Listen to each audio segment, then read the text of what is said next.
Hello दोस्तों, नमस्कार। Hathua blog पर आप सभी का स्वागत है। आज हम बात करेंगे दोस्तों, एक हमारे देश में बहुत बड़ा मुद्दा चल रहा है जनसंख्या वृद्धि को लेकर के। तो आज हम जनसंख्या वृद्धि के बारे में ही बात करेंगे कि जनसंख्या कैसे नियंत्रण किया जा सके।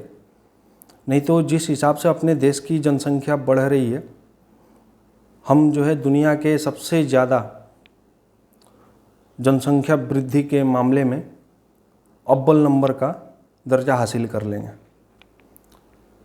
हमें सबसे पहले सोचना होगा कि हमारे जो रिसोर्सेस हैं, हमारे जो भी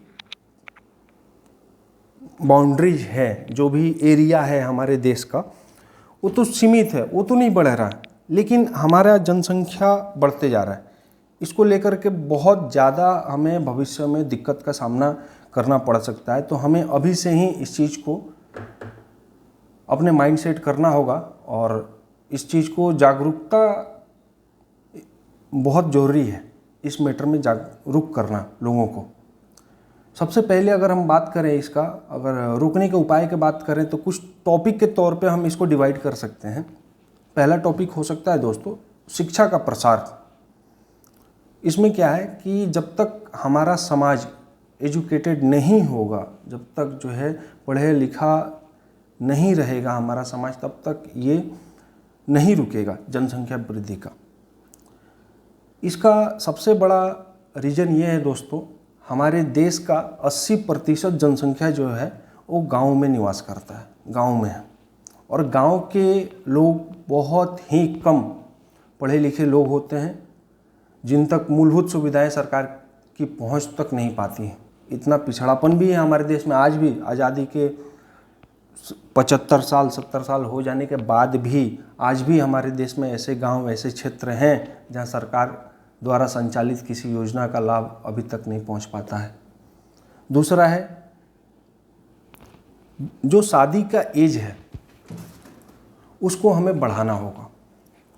अभी क्या है, सरकार द्वारा तो किया हुआ है 18 साल 21 साल का उम्र तक लड़की है तो 18 साल होने पर बालिग हो जाएगी तो शादी किया जा सकता है, लड़का 21 का होगा तो शादी किया जा सकता है। लेकिन गांव में, अगर शहरों की अगर बात करें, गांव से पहले अगर शहरों की बात करते हैं, शहरों में इन सब चीज़ों से थोड़ा सा जागरूकता आया है लोगों में। शादी लोग अब तभी कर रहे हैं जब कुछ सेटल हो जा रहे हैं, अपना एक मुकाम हासिल कर ले रहे हैं, उसके बाद ही शादी कर रहे हैं। गाँव देहात में इस तरीके का कोई ये नहीं है, लड़का या लड़की बड़े हो गए मतलब उनका शादी कर दो, माँ बाप के लिए एक भीड़ जो है हल्का हो जा रहा है। हो सकता है मेरा ये बात बहुत लोगों को ख़राब लगे सुन के कि मैं उनके माँ बाप के औलाद को भीड़ के नाम से संबोधित किया, लेकिन जो हकीकत है वो हकीकत है दोस्तों। हमें जो है अपने जीवन स्तर को ऊंचा उठाने का प्रयास करना होगा दोस्तों। इसका सबसे पहला, अगर हम देखें कि जनसंख्या वृद्धि का सबसे पहला और सबसे बड़ा जो कारण है और जो जिसको हम कह सकें कि दोषी है, तो इसमें सबसे पहला जो नाम आता है वो है मुस्लिम वर्ग का दोस्तों। मैं ये चीज़ आपको दावे के साथ कह सकता हूँ, मेरे वीडियो देख करके बहुत ज़्यादा लोगों को मिर्ची लगने वाली है, लेकिन सत्य होता है दोस्तों। घर में खाने के लिए 2 वक्त की रोटी नहीं है, लेकिन भेड़ बकरी जैसे बच्चे पैदा करके सड़क पर दौड़ा रहे हैं। इनका मकसद क्या है? अपना जनसंख्या केवल बढ़ाना और कुछ नहीं। देश जाए भाड़ में, इनको मतलब नहीं है।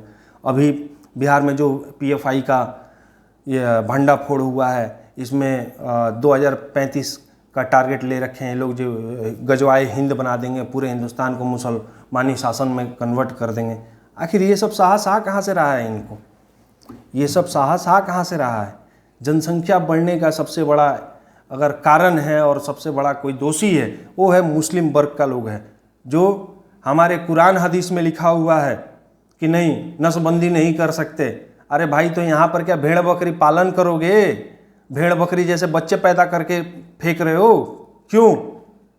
तुम्हारे बाप का ये है, जमा रखे हो यहाँ पे है।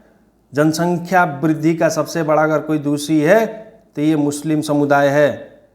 इसका भंडाफोड़ जो PFI में हुआ है, इन्होंने गजवाए हिंद का जिस तरीके से इन्होंने प्रचार प्रसार किया, इस पर हमें सतर्क होने का ज़रूरत है और सरकार को ठोस कदम उठाना चाहिए इस पे। चलिए दोस्तों, मिलते हैं अगले वीडियो में। तब तक के लिए जय हिंद, जय भारत।